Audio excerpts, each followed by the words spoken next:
Hello everyone and welcome back to my channel. This is Ajay and today we are going to understand how to develop a program that is x raised to y, that is x to the power y. Okay, so this is the program in front of you. I have just typed it just to save the time. Okay, so let us understand this particular code, how exactly it is working. Okay, so this is a recursive function. Name of the function that I given is power, and there are two parameters, that is x and y. Okay, this is the main program, and over here I'm just giving a call to the function in a print function. So in the print function, this is a call to the power function, and I'm passing the values 2 comma 4. So for example, if it is 2 raised to 4, so it should be 2 into 2 into 2 into 2, and the answer should be 16. So 2 will get multiplied 4 times to itself. Okay, so that's x raised to y.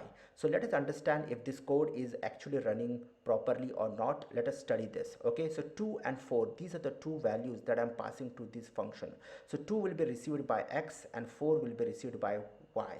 Okay, now let us study this particular function. So the value of x is 2. Over here I've just typed it and kept it, and the value of y is 4.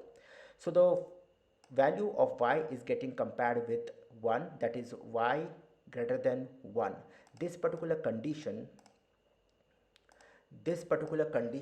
is true because the value of 4 is greater than 1, and since the condition is true, so this particular statement will get executed. Okay, now let us understand what exactly is this particular statement, that is answer is equal to x into power.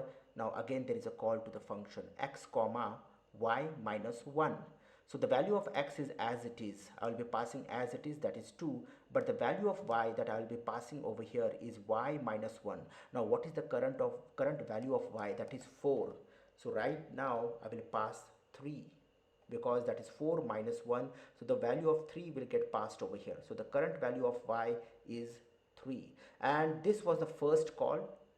Okay, from here I gave a call, and now this is the second call to the function where the value of x is 2 and the value of y is 3.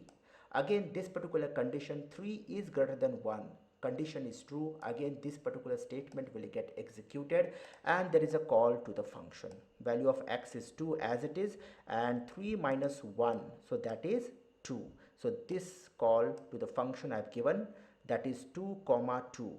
Okay, so again the value of y, that is value of y is currently 2 over here. So 2 is greater than 2. Again the condition is true, and again the statement will get executed, and again there is a call to the function, but this time value of x is anyway same, but the value of y will be 2 minus 1, that is 1. So this is the call to the function where the value of x is anyway 2, but the value of y is 1. So this particular condition now becomes false because this is not, the condition is not true. So it will go to the else part. In else part I am simply returning the value of x. Okay, now the value of x is anyway 2, but this will return to its previous call, that is to this particular function where the value of x was 2 and the value of y was also 2. So that is, I will return the value 2 over here, so it will get replaced over here, this particular value of 2 to its previous call. So that is 2 into 2, so that becomes 4. Okay, so I'll write the answer, sorry, I just need to type it over here.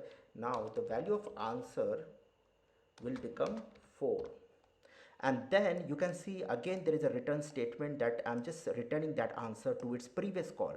So the value of 4 will get returned to its previous call over here, the value will get replaced over here, that's the answer, that is to this particular call. Now in this particular call, that is the value of x is 2 and the answer that I've returned to the previous call, that was 4.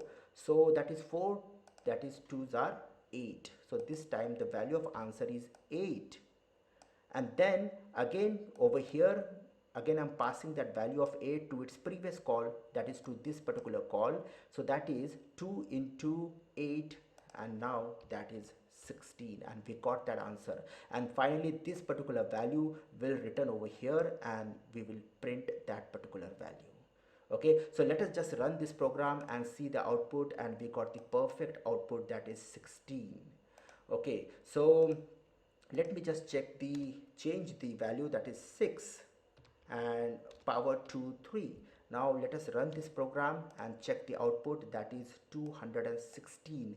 That is a perfect output. Okay, so this is how exactly the program is running, that is x raised to y. You have to focus on the number of times the function gets called, that many times the function is going to return. Understand it. So that's it for today. Bye for now.